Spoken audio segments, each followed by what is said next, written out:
తెలంగాణలో కాంగ్రెస్ ప్రభుత్వం విఫలమైందా? విజయోత్సవాలు చేసుకోవాల్సిందెవరు? అధికారులా, ప్రభుత్వమా, ప్రజలా? రేవంత్ సర్కార్ ఫెయిల్ అయిందనడంలో నిజమెంత?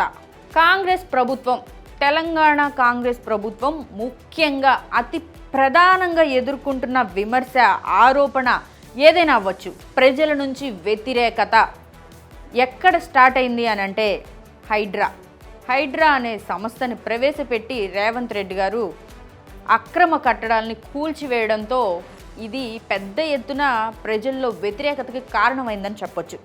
ఎందుకనంటే అక్రమ కట్టడాలు గతంలో ఏవైతే చెరువులుగా ఉన్నాయో వాటన్నిటినీ సో కాల్డ్ అధికారంలో ఉన్న పెద్దలైతేనేమి, వ్యాపార సంస్థల యజమానులైతేనేమి, వాళ్ళ అధికార అండతో అక్రమ కట్టడాలను, చెరువుల్ని పూడ్చివేసి కొన్ని కమర్షియల్ కాంప్లెక్స్లు నిర్మించుకొని వాటి ద్వారా ఆదాయం పొందుతూ లబ్ధి పొందుతున్న వారు చాలామంది ప్రభుత్వ పెద్దలు ఉన్నారు.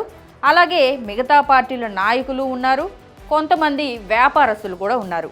అయితే ఈ అంశంలో రేవంత్ రెడ్డి గారు ఈ ఇష్యూని చాలా సీరియస్గా తీసుకొని గతంలో ఒక 2-3 నెలల కింద అయితే భారీగా వరదలు అనేవి హైదరాబాద్లో జరగడం మనందరికీ తెలిసిన విషయమే.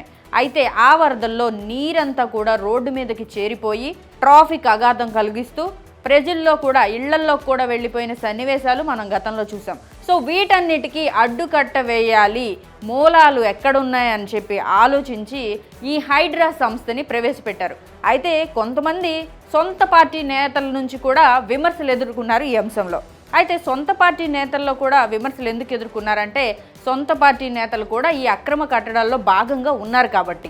ఈ అంశంలో రేవంత్ రెడ్డి గారి ప్రభుత్వం, కాంగ్రెస్ ప్రభుత్వం అత్యధికంగా ప్రజల నుంచి వ్యతిరేకతని ఎదుర్కొంటుంది.